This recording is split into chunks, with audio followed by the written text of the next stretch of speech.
Hi, I'm Latoya Jackson, the realtor who makes it happen. I am your realtor. Okay, today's question is, what do I need in order for me to apply for a mortgage loan? Okay, what do you need to apply for a mortgage loan? First, you need to make sure that your credit score is where it should be. So, in order for you to apply for a conventional loan and get approved for the mortgage, your credit score needs to be at least a 580 and higher, a 580 and higher. Now, that's for a conventional loan. A FHA loan, the requirement is 620 and higher. So, in order for you to qualify for a conventional loan, you need to make sure your credit score is where it needs to be at a 580 and higher. And for an FHA loan, at least a 620 and higher, even before you fill out this mortgage application in order for you to get approved. So before you fill out the application paperwork and even get the required documents together, make sure you meet the credit requirements, and then you can take it from there. Now, the documents that your lender is going to ask you, you're going to fill out a mortgage application. And please make sure you get these documents on hand, because if you don't have the right documents, it will stop the process. So let's say you already made an offer on a home and now you're just waiting on to get approved for the mortgage loan, so then we can go to closing. So to get approved, so to make sure at closing that the money's transferred, so the seller get their money and you get your house. So make sure you have the right documents, or the documents that the lenders ask you, because they will send emails, send text messages, or whatever form of communication you guys agree on.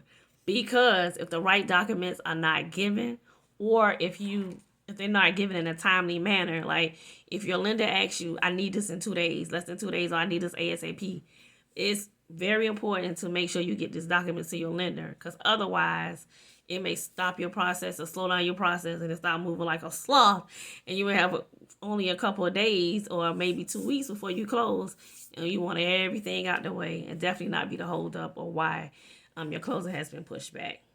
So we're not gonna worry about that, because we know everything is gonna get there.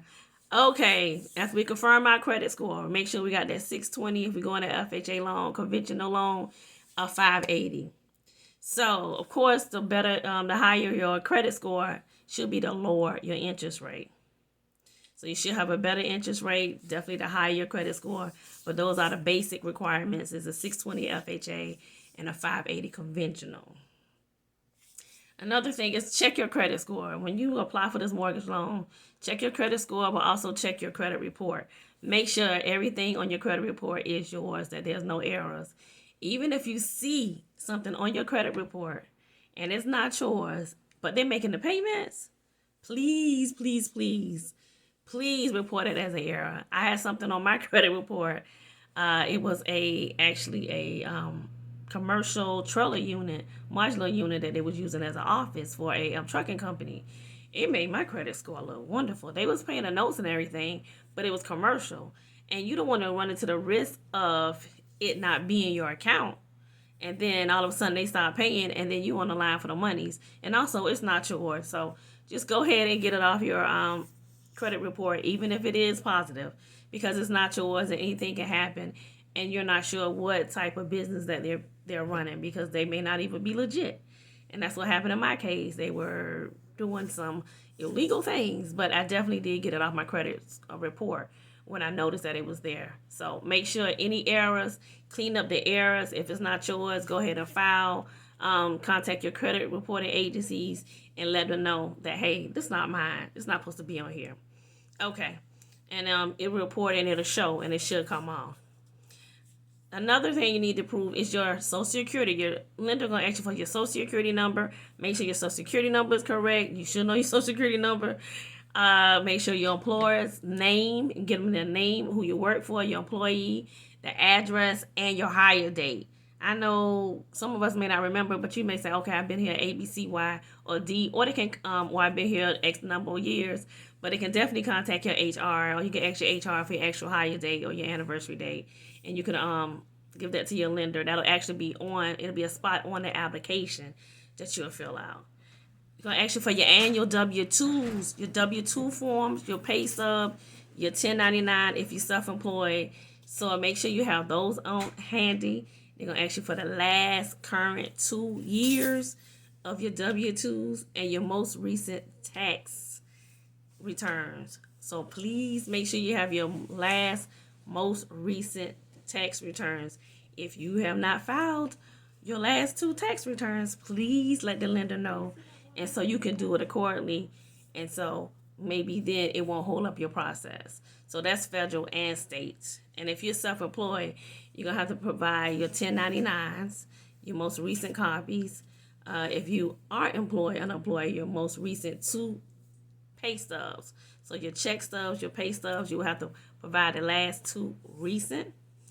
And if you are employed again, your 1099s, you will have to provide your statement and loss, profit, or your payroll. If you have employees or whatever, you have to provide a copy of your payroll. And so you show your net and profit loss statement for the last 2 years on record.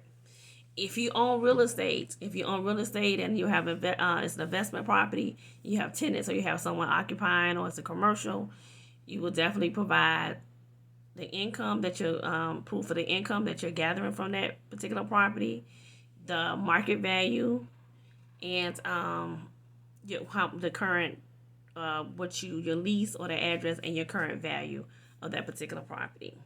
You will provide your bank statements, your last 60 days of your bank statements. That is every page, even the pages that are blank. I know it's like, okay, waste of paper, right? But even the blank pages, make sure you provide every page to your bank statements for the last 60 days. If you have retirement accounts, provide the documentation for your retirement accounts, your 401ks, the last is 60 days. Again, CDs, 401ks, stocks, bonds, anything that you put on this mortgage application to help you get this mortgage, you will have to provide documentation to prove it. And definitely every blank page, if it ain't nothing on it, anything that go along with this statement, please provide it. Every page. And your monthly debts. You will have to calculate your debt to income. So the lender will do that. It'll be on the application. You'll see a spot for it, and they'll calculate. Now, if you don't have any credit history, that's cool. They just take your or no debts, anything. They just take utility bills. And if you are renting, your last 12 months payments, and you include your landlord for the last 2 years. And if you have a divorce decree, you may be asked, this depends on how long it's been since you've been divorced. If it's been a couple of years, like 10 years, 15 years, 20 years, you may be okay as long as you guys still don't have anything still in your name, or you still carry your ex-husband's name, or y'all still have business or something, then you may not have to provide your divorce decree. But the lender will let you know definitely if they need it. If they need your divorce decree, you can definitely get it. If you don't have it on hand, you can go to contact the National Archives, and you should be able to get a copy to provide to that lender to show that you're divorced. If you have child support and alimony payments, you have to provide that documentation as well. The lender, again, will ask you for those documentation if they definitely need it. And if you have filed for bankruptcy in the past, depends on how long it's been, you may not have to provide the documentation, but the lender will ask you for these documents if need be, because they should know what's on your credit report. They should know once they pull it what comes up and the things that they need to send to the underwriter in order for your mortgage loan to be approved. Okay? And that's the documents that you need in order to get approved for a mortgage loan. I am Latoya Jackson, the Realtor Who Makes It Happen. So if you have any questions, comments, you can hit me up on IG, Instagram, Latoya Jackson Sells Real Estate, Facebook, Latoya Jackson Sells Real Estate, YouTube, Latoya Jackson Real Estate. And you have any questions, definitely send them to me and I'll answer them. Latoya Jackson, the Realtor Who Makes It Happen.